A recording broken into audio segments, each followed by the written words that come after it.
উপস্থিত প্রধান অতিথি, বিশেষ অতিথি, আমন্ত্রিত অতিথি সবাইকে জানাই একরাশ প্রীতি এবং শুভেচ্ছা। আমি আকবর আলী আশা। আমি পূর্বেই বলেছি যে আমি বিগত 15 থেকে 17 বছর যাবৎ এই নিরক্ষরতা দূর করার জন্য কাজ করে যাচ্ছি। এখন বলতে পারেন আমি কিভাবে কাজ করে যাচ্ছি। আমি যখন ক্লাস 7-এ পড়ি, আমার স্পষ্ট মনে আছে আমি একটি দোকানে বসে আছি। সেই দোকানে একটি ছেলে, 5 থেকে 7 বছরের একটি ছেলে, শরীরে তার কাপড় ছিল না, পরনে শুধু একটি প্যান্ট, অত্যন্ত দরিদ্র পরিবারের। সে একটি টাকা হাতে নিয়ে সেই দোকানদারকে এসে বলল যে আমাকে একটা রুটি দিন। তখন দোকানদার তাকে ওই টাকার বিনিময়ে একটি রুটি দিল। আমি ওই দোকানে বসেছি। কিছুক্ষণ পর তার বাপ ওই ছেলেটাকে কানের মুঠায় ধরে ছেঁচড়ায় এনে তার দোকানের পাশে এসে দোকানদারকে বলল যে তোকে আমি বিড়ি কিনতে দিতে পাঠিয়েছি আর তুই পাউরুটি কিনে নিয়ে গেলি। পরে সেই দোকানদারের সামনে ছেলেকে একটা চড় মারলো এবং সেই পাউরুটিটা ফেরত দিয়ে দোকানদারের কাছ থেকে 1 টাকার বিড়ি কিনে নিয়ে গেল। তখন আমি ক্লাস 7-এ পড়ি। তখন আমি ভাবলাম আমিও দরিদ্র পরিবারের ছেলে, আমার বাবা নিরক্ষর, লেখাপড়া জানে না, অথচ এটা কেমন দৃশ্য আমি দেখে নিজেকে বিশ্বাস করতে পারলাম না। তখন উপর আল্লাহকে বললাম, হে আল্লাহ, আমি যদি কোনোদিন লেখাপড়া করতে পারি, কোনোদিন এসএসসি পাস করতে পারি, তাহলে এদের মতো নিরক্ষর মানুষকে যেন আমি শিক্ষা দিতে পারি। আল্লাহ, এদের শিক্ষা না দিলে কখনো এরা উন্নতি করতে পারবে না। তারপর 94 সালে আমি এসএসসি পাস করি। এসএসসি পাস করার পর আমি পাড়ায় মহল্লায় গিয়ে ওই ধরনের নিরক্ষর মানুষকে আমি শিক্ষার আলো দেওয়ার জন্য উজ্জীবিত করি। তখন আমাকে বলে, তুই তো শিশু, কেবল এসএসসি পাস করেছিস, তোর জীবন নিয়ে তুই চিন্তা কর, আমাকে নিয়ে ভাবতে হবে না। এরকম ভাবে অনেকের কাছে নিরুৎসাহিত, অনেকের কাছে অপমানিত এবং অনেকের কাছে আমি এই পাগলের খেতাবও পেয়েছি। তারপর আমি ছাড়িনি। এরকম ভাবে আমি ছোট্ট একটি ঘরের মধ্যে আমার মা আমাকে বললো, তুই যখন এগুলো কাজ করতে চাস তাহলে তুই এই ছোট্ট একটা ঘর দিলাম, এই ঘরের মধ্যে তুই এই নিরক্ষর মানুষকে খুঁজে বের করে নিয়ে তাদেরকে পড়। তখন থেকে আমি ক্লাস শুরু করলাম। এভাবে দেখা গেল অনেকে আগ্রহ হয়ে পড়তে আসে। 1 দিন 2 দিন লেখাপড়া করে তাদের ভালো লাগে না। তখন তারা বলে, তোমার কাছে নাম দস্তখত শিখে লাভ কি? আমরা তো কাজ করে খাই। তখন আমরা যে এখানে কাজ করে যে খাই এবং পরবর্তীতে তোমার কাছে নাম দস্তখত শেখানোর পর আমরা তো আর কিছু করতে পারি না, আমাদের কোনো স্বীকৃতি নাই, আমাদের কোথাও কোনো মূল্য নাই।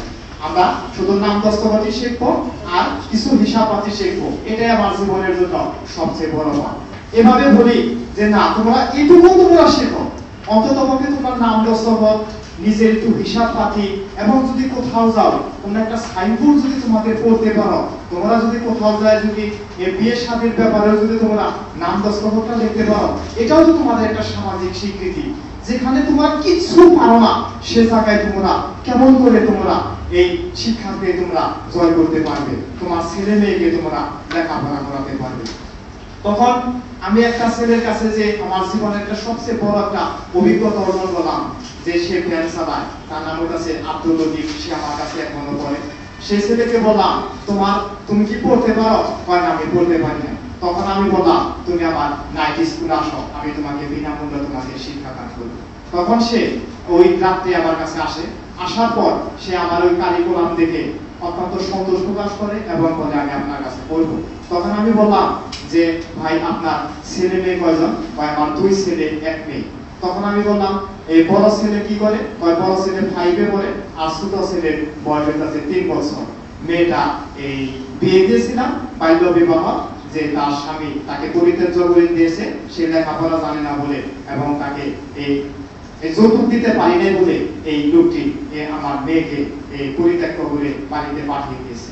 তখন আমি বললাম যে আপনি যদি লেখাপড়া জানতেন তাহলে কি আপনার এই মেয়েটাকে কি এই বয়সে বিয়ে দিতে পারতেন? যে না।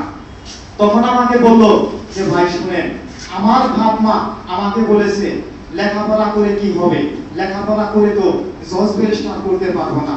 আমি সেজন্য আমার বাপ মার কাছ থেকে আমি লেখাপড়া পাই নাই। কিন্তু আমি এখন বলতেছি আমি ভ্যান চালাচ্ছি, কিন্তু আমি বলবো আমি ভ্যান চালাই, রিক্সা চালাই, কুলি কুলি মজুরি করি যাই করি আমার সন্তানকে যেন না মানুষ করতে পারবো।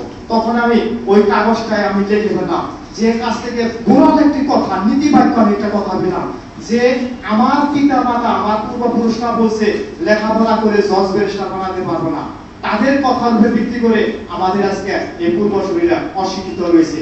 সেই অশিক্ষিত একটা লোক এখানে বললো যে আমি ভ্যান চালাই, আমার ছেলে মেয়েকে এই ভ্যান চালানোর আমি করবো না, আমি ভিক্ষে করে খেলেও আমার সন্তানকে আমি লেখাপড়া করাবো। তখন ওই কথার উপরে ভিত্তি করে আমার স্পিডটা আরো বেড়ে গেল। যেহেতু আমাকে আর একটা শিক্ষা দিল, যাকে আমি নাম দস্তখত শেখানোর জন্য এনেছি, তিনি আমাকে নতুন করে একটা শিক্ষা দিলেন। ওই শিক্ষার কথাটা আমি বিভিন্ন মহলে গিয়ে বলি। আমি মসজিদে গিয়ে নামাজ পড়ার সময়, নামাজ পড়ার পর ওই ইমাম সাহেবের কাছে আমি বলি শিক্ষার কথা, ওখানে দাঁড়িয়ে আমি শিক্ষার কথা বলি। আমি এই চার দোকান, আমি একটা চার দোকানও দিয়েছিলাম, সেই চার দোকানের নাম লেখাছিলাম নিরক্ষর মুক্তি চা বিরতি। তখন দূর দূরান্ত থেকে ওই বড় ওই সাইনবোর্ডটা দেখে কৌতূহলবশত এসে মাসে বলে যে কত ধরনের চার নাম শুনেছি, কিন্তু নিরক্ষর মুক্তি চা বিরতি এটা কোন ধরনের আবিষ্কার। তখন ভিতরে গিয়ে দেখে সেখানে লেখা আছে দিন বদলের বইছে হাওয়া, শিক্ষাই মোদের প্রথম চাওয়া।